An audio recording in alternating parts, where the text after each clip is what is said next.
everybody, and welcome back to another Coaster Cheetah video.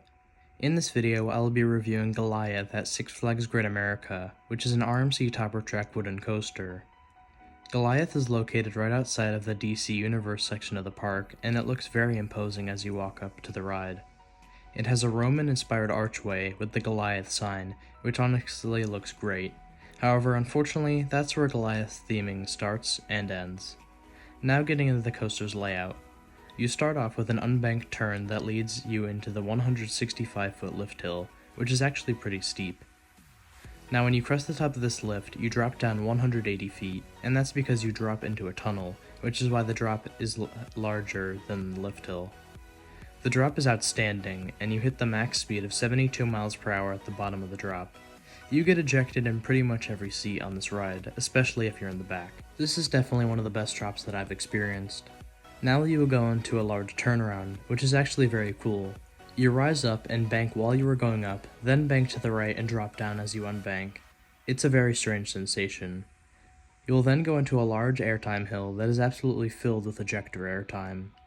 Then you will go into a weird element on an RMC coaster besides the Raptors, which is a dive loop. You first get a pop of airtime before twisting through the ride's structure and dropping down into what is, in my opinion, the best element on Goliath. You twist into a huge 0G stall, and you are dangling for several seconds. This was RMC's first ever stall, and it's a fantastic one.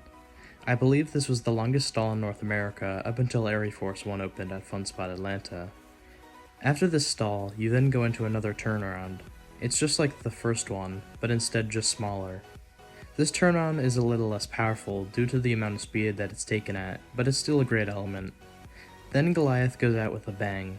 You go into another large airtime hill just like the one before, but with this one, you turn unbanked to the left and go into the brakes. You get a burst of ejector airtime immediately paired with some laterals to finish off this ride. And that is the main issue with Goliath, the length. Goliath is an amazing ride packed full of outstanding elements, but it's just over too soon. However, if there is a positive about the length, Goliath charges into the brakes with a ton of speed still left, so it's not like it fizzles out at the end like some other RMCs. Goliath is all around a pretty smooth ride. It's not going to be as smooth as something like an RMC iBox coaster, but it is very smooth for a wooden coaster. For Goliath's score, I'm giving it a 9 out of 10. It's an extremely fun and enjoyable coaster, but again, its main flaw is its duration. It is a short ride, but every element on the ride is great and fast-paced.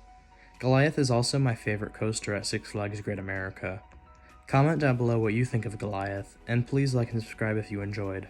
I hope to see you in the next video. Goodbye.